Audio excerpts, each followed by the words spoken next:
राहुल गांधी और वीर सावरकर पर दी गई उनकी टिप्पणी दिन ब दिन बढ़ते ही जा रही है। उन्होंने पहले तो कहा कि कुछ साल 2-3 साल ही तो सावरकर जेल में काला पानी में रहे और उन्होंने मर्सी पिटिशन माफ़ी मांगना शुरू कर दिया। पहले तो राहुल गांधी जी 2-3 साल के लिए सावरकर काला पानी और वो सेलुलर जेल में नहीं थे, वो थे 9 साल 10 महीने के लिए, और जहां उन्हें रोज प्रताड़ित किया जाता था। जी हां, तकलीफें दी जाती थी उन्हें। और मर्सी पिटिशन की यदि बात करें तो मर्सी पिटिशन लिखने वाले सावरकर इकलौते नहीं थे। दरअसल थोड़ी सी रिसर्च की तो पता चला कि राम प्रसाद बिस्मिल, उन्होंने भी मर्सी पिटिशन लिखी थी काकोरी केस से बचने के लिए। और उनसे जब पूछा गया कि क्यों, तो उन्होंने खुद लिखा है, उन्होंने बताया है अपने ही जो उन्होंने लेख लिखे थे उसमें उन्होंने कहा है कि राजनीति ये एक शतरंज का खेल है, और शतरंज के खेल में आप भी जानते हैं, मैं भी जानता हूं, हर कोई जानता है कि हर दांव चला जाता है। दरअसल उस दरमियान मर्सी पिटिशन लिखना ये कोई बहुत बड़ी बात नहीं मानी जाती थी। उसके पीछे का कारण है कि जेल में रहने से बेहतर है बाहर निकलकर कुछ किया जाए।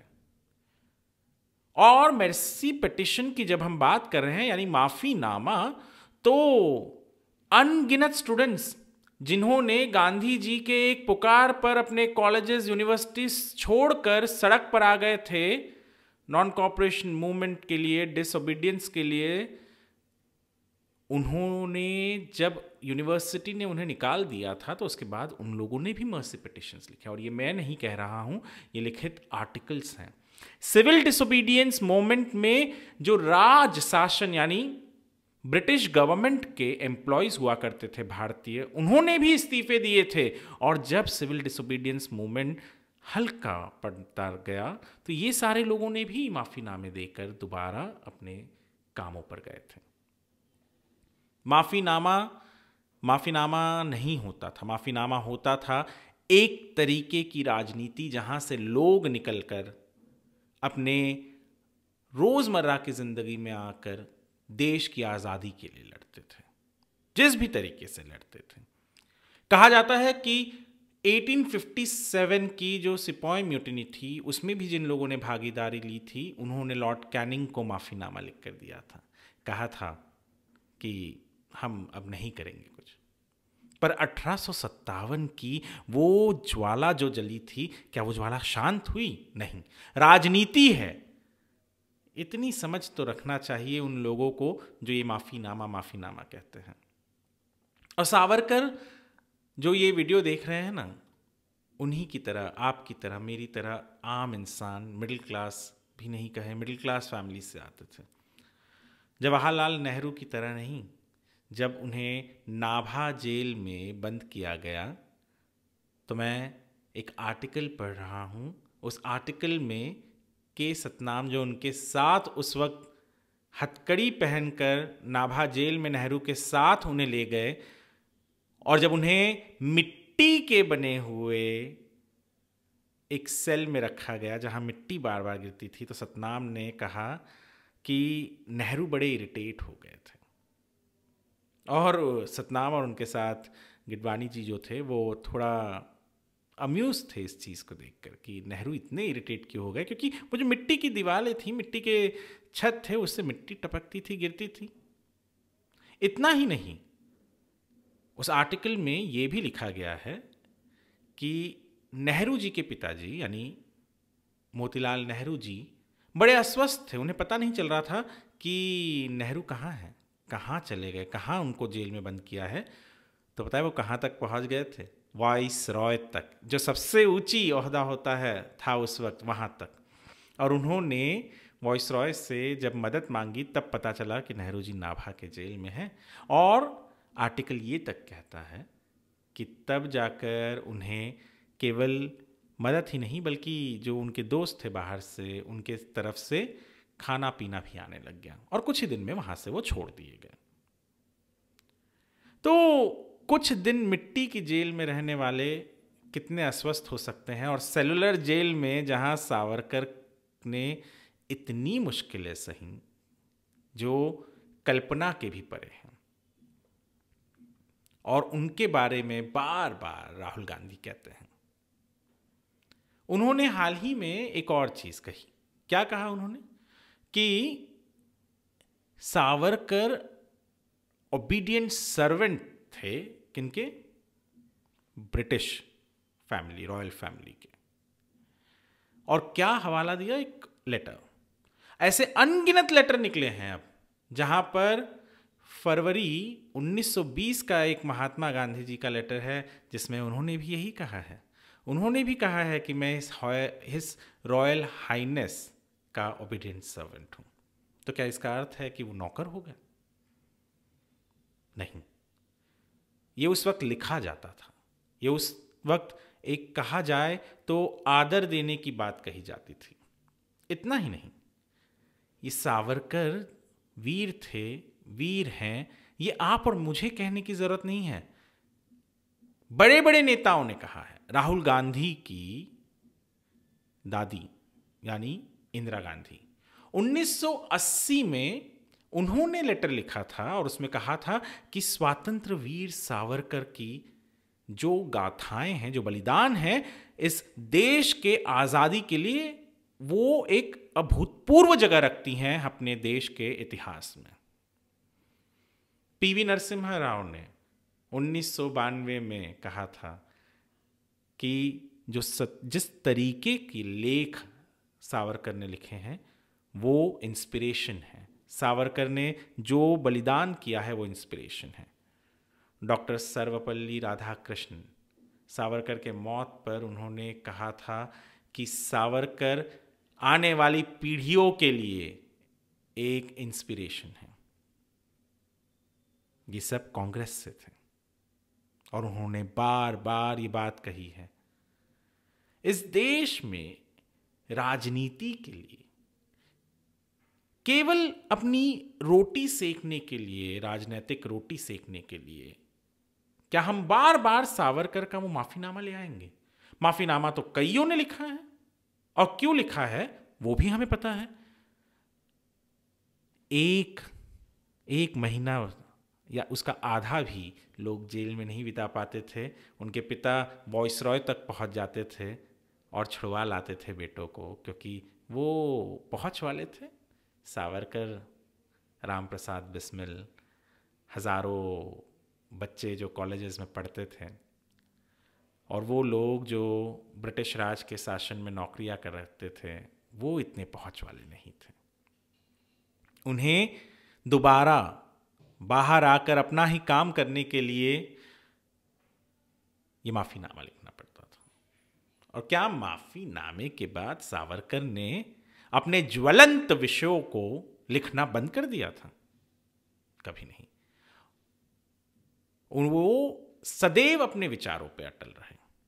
और ये मैं नहीं कह रहा, उनके विचारों से इतना ज्यादा प्रभावित हमारी भारत रत्न लता मंगेशकर हो गई थी कि उन्होंने जाकर सावरकर से कहा कि मैं आपके साथ हिंदू महासभा में जुड़ना चाहती हूं। तो सावरकर ने उन्हें कहा कि तुम जो कर रही हो वो भी एक बहुत अलग और अच्छा काम है, वो करती रहो। सावरकर का प्रभाव, सावरकर की लेखनी, सावरकर के विचार, बहुत कुछ है सीखने के लिए। राजनीति करनी है तो कोई अच्छे विषय पर कीजिए। भारत जोड़ो यात्रा जो शुरू किया था राहुल गांधी ने, शुरू किया था नौकरी को लेकर कि नौकरी दिलाएंगे लोगों को। करप्शन के विरोध में, भ्रष्टाचार के विरोध में बात करने वाले थे, पर महाराष्ट्र में आते आते क्या हो गया? राहुल जी, आज आपके साथ जो लोग जुड़े हुए हैं ना, और जो आपको बार बार उकसाते हैं ये सब कहने के लिए, उन्हें शायद कांग्रेस के बड़े बड़े कद्दावर नेताओं का इतिहास नहीं पता होगा। उन्होंने सावरकर को लेकर जो कहा है शायद वो उन्हें पता नहीं होगा। और इस कारण आपके सामने लिख कर रख देते हैं और आप वो रट लेते हो। अरे लिखना ही था तो कम से कम सावरकर 9 साल 10 महीने सेलुलर जेल में थे, ये फैक्ट चेक तो कर लेते। आपने तो कह दिया कि 2-3 साल तक जेल में थे। फैक्ट चेक तो कर लेते कि उस वक्त जो लेटर लिखे जाते थे ब्रिटिश रॉयल फैमिली को, उसमें ये बहुत आम बात थी कि obedient servant of the royal highness और द रॉयल फैमिली और द एम्पायर लिखना। तो क्या इसका अर्थ यह है कि नौकर बन जाते थे? कई ऐसे स्वतंत्रता सेनानी थे जिन्होंने उस वक्त ब्रिटिश राज में नौकरी भी की थी। अब क्या आप मुझे बताइए, उन स्वतंत्रता सेनानियों को आप कैंसिल कर दोगे ताकि आपकी राजनीति चले, आपकी राजनीतिक रोटी सेकी जाए, इसके लिए आप इन सारे स्वतंत्रता सेनानियों को, जिन्होंने इस देश को आज़ादी दिलाने के लिए लाठी भी खाई, मार भी खाई, जेल भी गए, नौकरियां गंवाई और नौकरियां पाने के लिए उन्होंने मर्सी पिटीशन कहे या माफीनामा दे दिया, तो क्या चाहते क्या है आप? राजनीति करना है तो बिना हमारे स्वतंत्रता सेनानियों का अपमान किए बिना आप कीजिए। कहना क्या चाहते हैं आप, ये आप डिसाइड कर लीजिए। करना क्या चाहते हैं वो भी कर लीजिए। न जाने कितनी बार तो आपको लॉन्च कर करके कांग्रेस अब थक गई है। कांग्रेस के ही नेता कहते हैं दरवाजे के पीछे कैमरा बंद करके चले जाइए। कांग्रेस के नेता ही ये कहते हैं कि अब कितनी बार लॉन्च करें। शायद यही कारण है कि बहुत अच्छे अच्छे नेता आपको और आपकी पार्टी को छोड़कर दूसरी पार्टियों में जा रहे हैं। और दूसरी पार्टी केवल भारतीय जनता पार्टी नहीं है। आप खुद जानते हैं कि आपके नेताओं ने आपको छोड़कर कौन कौन सी पार्टी ज्वाइन की है। सावरकर की तारीफ बहुत से लोगों ने की है। सावरकर का जो स्थान है वो बहुत अलग है। वो इतना हल्का स्थान नहीं है कि राहुल गांधी किसी और के लिखे हुए भाषण के फूंक मारें और सावरकर की लेखनी, सावरकर की विचारधारा हवा में उड़ जाए। बहुत मजबूत, बहुत अटल है। आपको जानना है कि सावरकर ने क्या कमाया, तो सावरकर ने ये कमाया है, क्योंकि उनके घर चले जाइए, जो उनका घर हुआ करता था जहां वो रहते थे शिवाजी पार्क दादर में, वो घर आज भी जहां उनकी बहू रहती है बहुत सिंपल सा घर है।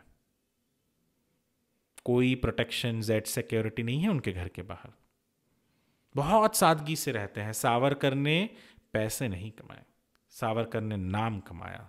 सावरकर ने देश के लिए मर मिटने की जो कृत्य किए हैं वो उनकी कमाई है।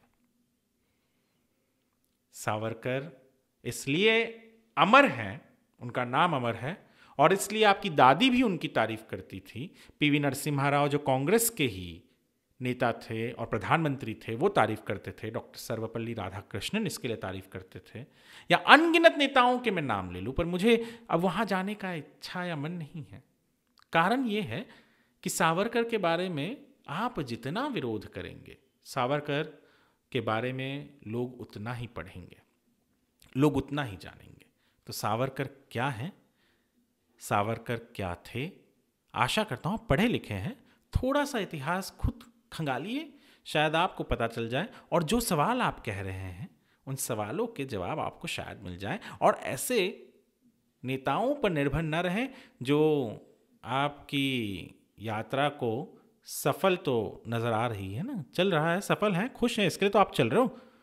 असफल करने के पीछे जो पड़े हैं उनके पीछे मत जाइए।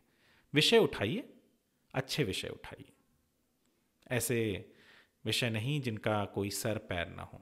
केवल कहने के लिए कहना है तो आप करते रहिए राजनीति। पर ये महाराष्ट्र में आप हैं, महाराष्ट्र में सावरकर के विरोध में सुन लेना, सावरकर के विरोध में बोलकर आराम से आप जो चाहे मन चाहे बोल रहे हैं, ये थोड़ा सा खटकता है। महाराष्ट्र के लोगों को खटकता है, देश के लोगों को खटकता है। जिनमें बुद्धि है उन्हें खटकती है, जिनमें आत्मसम्मान है उन्हें खटकता है, क्योंकि सावरकर ने इस देश के लिए बहुत कुछ किया है। आशा करते हैं कि आप अपने विवेक और अपने बुद्धि का सही इस्तेमाल करके इस विषय पर गहन चर्चा करके यूं ही आपके सामने कोई कागज़ दे दे और आप पढ़ दें, ऐसा ना करें।